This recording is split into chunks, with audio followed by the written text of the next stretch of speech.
Hello everybody and welcome to another MGRNI video. Today is the 14th of May 2020 and we're in the middle of our lockdown. Today I'm going to cover my experiences with my mg6 diesel, give you a bit of pros and cons, things I've experienced and maybe things that you're interested in. Firstly, obviously, I like to say, hope everybody is doing well, hope everybody is safe and your families and all are doing well. Please try and follow the government's guidelines and keep everybody safe. Something that is very easy not to do, so I understand that, but we all have to do it. But let's get on to the video. So this is my 2015 mg6 diesel. Quite a rare car in Northern Ireland and not very many of them here, and if they are here they're usually the 1.8 turbo petrol versions because people are, I believe, scared of the diesel. So how I come to buy it, I actually had a look at a few in 2018, start of the year, went and test drove a couple that were for sale, really liked them. So I always said to myself, if one came up cheap in the owner's groups, I would definitely have a good look at it, and if the price was right, it would then become my new courtesy car. At the time, I was running a couple of older 400s. Didn't really give me any issues, a couple of wee bits and pieces but nothing major, good reliable cars. But I thought I would take the opportunity and go up to something newer, and then would be a backup for me and the other half as well. So yeah, I bought the car September 18. I drove the car probably about 3 weeks from buying it, bought it in England. The guy was, I can't remember his name, but super reliable and super keen guy. I believe he was trading the car in for a new one. He'd already had, this was the third one he had. So I was very happy with the deal. Met me over there, I bought the thing on the scene, as I do most cars in England. Drove home, happy, the thing drove really well. Had drove myself for between me and the missus for about 3 weeks before I put it into courtesy car use. Didn't really give me any bars, had a few wee, the car would have messed about a wee bit, so I gave it a full service. It needed some brakes as well, did that, and everything was good. So since it's basically been flat out customer's car for nearly the whole time. It's maybe been here at the most a week, and other than that it's been on the road. It's currently at 131,000 miles. So far, after doing all the service and stuff, all I've had to do was rear drop links, rear bushes on the anti-roll bar. Alternator came up on me, which I had to replace with a second-hand unit because I couldn't get the old one repaired. Battery, which is a very common thing.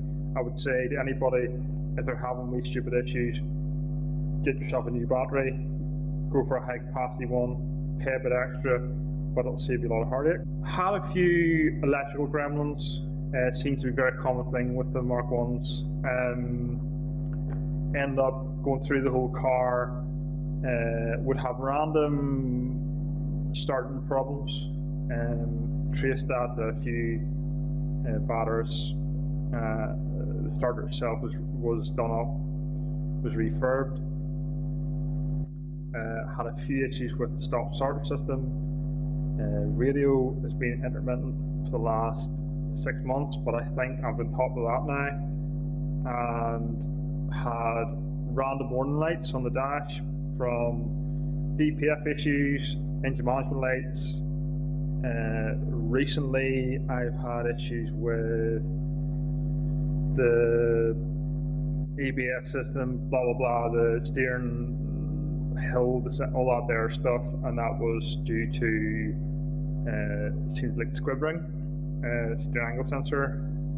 So I took it all apart one day, put it all back together, battery reset, and it seems to be good for the last 3 weeks. I personally been driving the car the last 4 weeks, since it's obviously been out of use, and I'm doing a bit of work to my own car. So I've personally been driving it, and it's been pretty much faultless. There is a wee slight judder in the car, but I believe that's EGR again, another common issue. That's so far. That's all it's been. Car's very economical, easy to drive, great chassis, engine's very good. It's 1.9. It's got all the modern bits and pieces on it. The DPF EGR, good size turbo, not much lag. It's very responsive. It's got a very good motorway gear. Sixth gear is very high in it,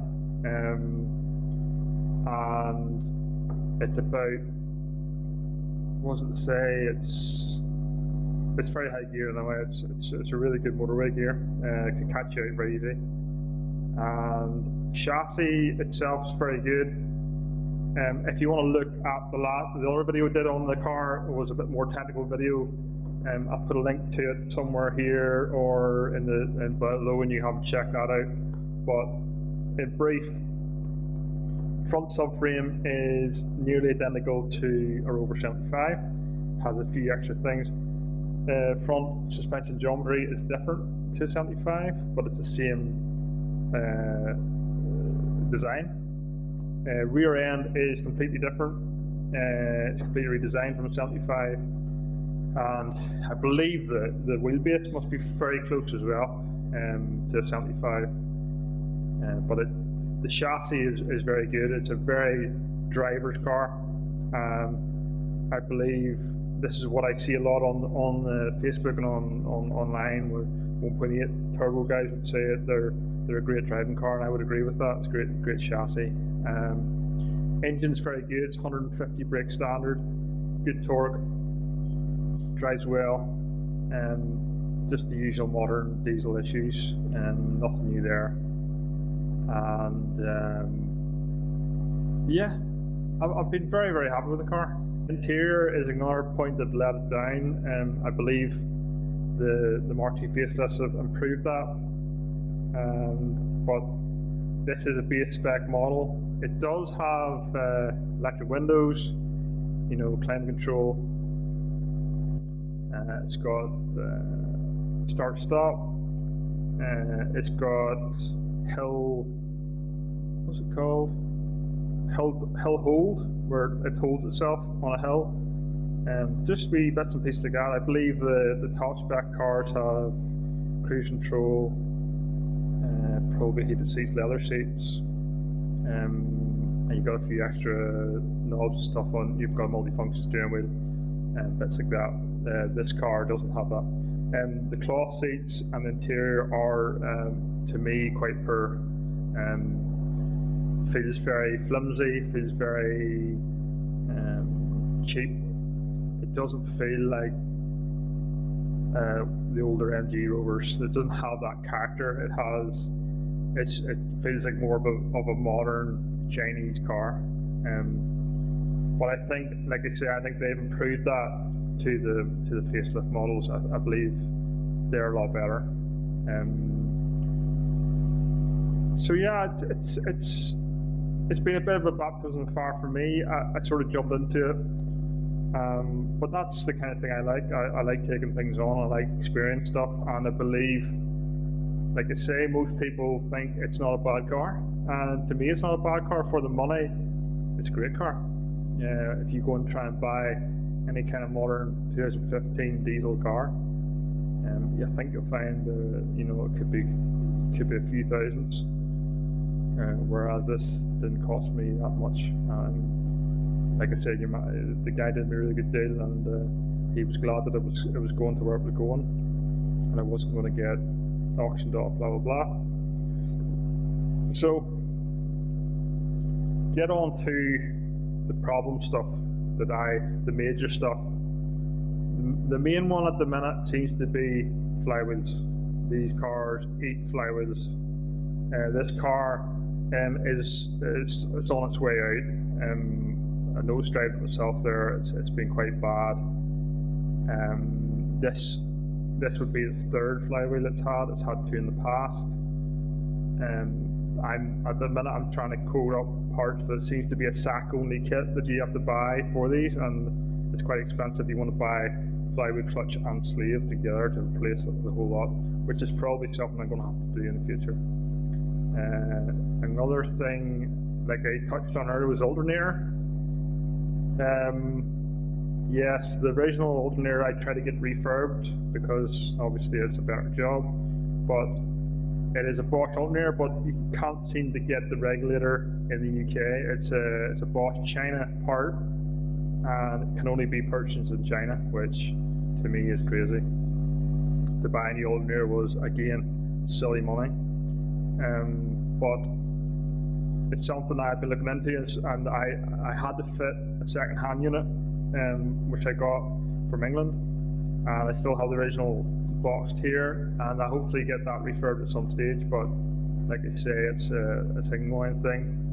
EGR seemed to be a big issue on them. From the history of this car, it's already had one, and at the time it's noted that the engine ECU was replaced as well.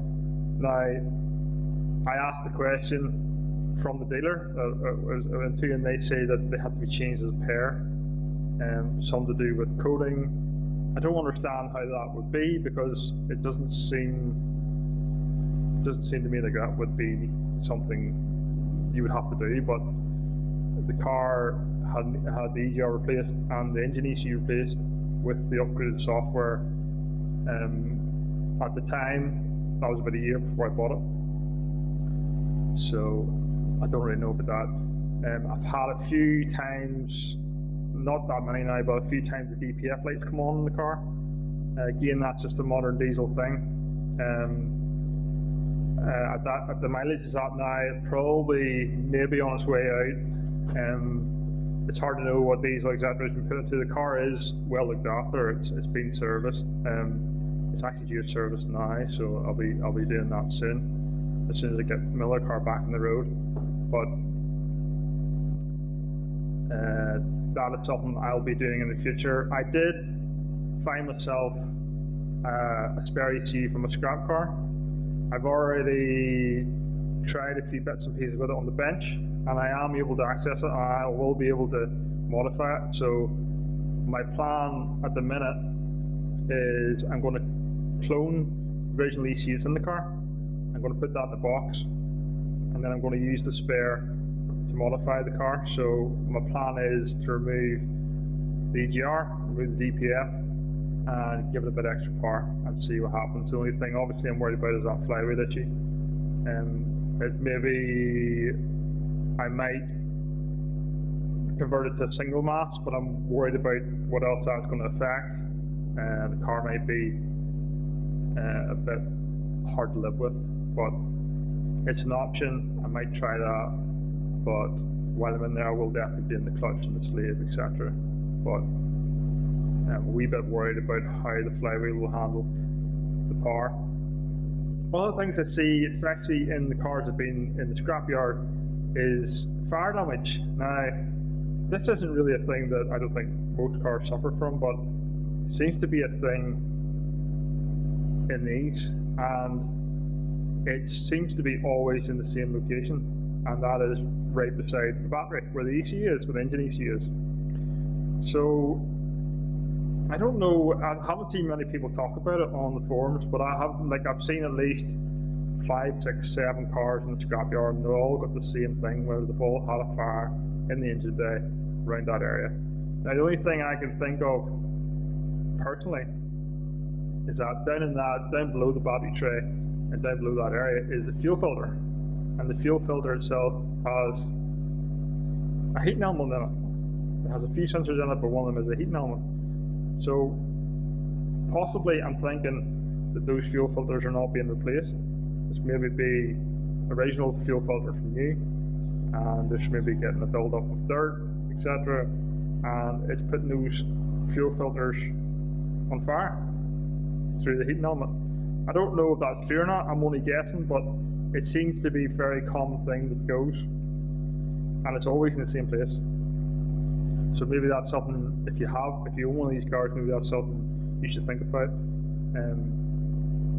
I don't know what the service intervals are, but I would always change the fuel filter on every other service, unless the customer wants it changed. The service kits, the genuine service kits for these cars are a touch dear. I believe that's why, because you have a couple of items that have special sensors and stuff in them that have to be replaced. But that, again, I think that's the major thing. I've now heard recently the engine mounts now start to get bother. I believe this car might have that issue because it's a strange sensation, but when you're driving along and you come into like a hollow and the car squats down, you can hear like a rumbling noise. Now initially I thought it was suspension related, but I've given the car a good check over at the time and everything looks good unless it's the actual dampers themselves, but I doubt that would be the issue.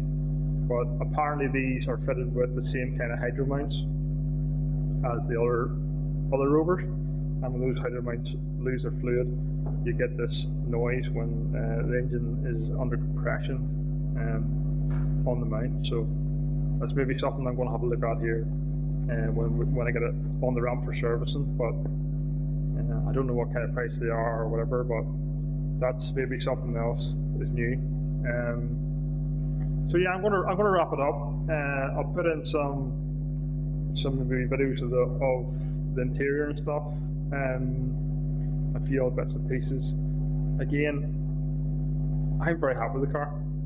I never drove a petrol version. Now that's something I would like to do at some stage, but I've been offered a few times. But I like to drive 1.8T. I have drove 1.8T 75s and ZTs. I've actually worked with plenty of those, but I've never drove an mg6 1.8T, and that's something I will get to do at some stage. So I hope this has helped you. I hope you're interested. It's a wee bit different from my usual videos. And if you've got any comments, any questions, please put them on below. And if you liked it, stay tuned. I'll have some more stuff coming up here soon, and hopefully you're interested in. So goodbye from me, stay safe, and hopefully we'll see you out soon enough. Goodbye.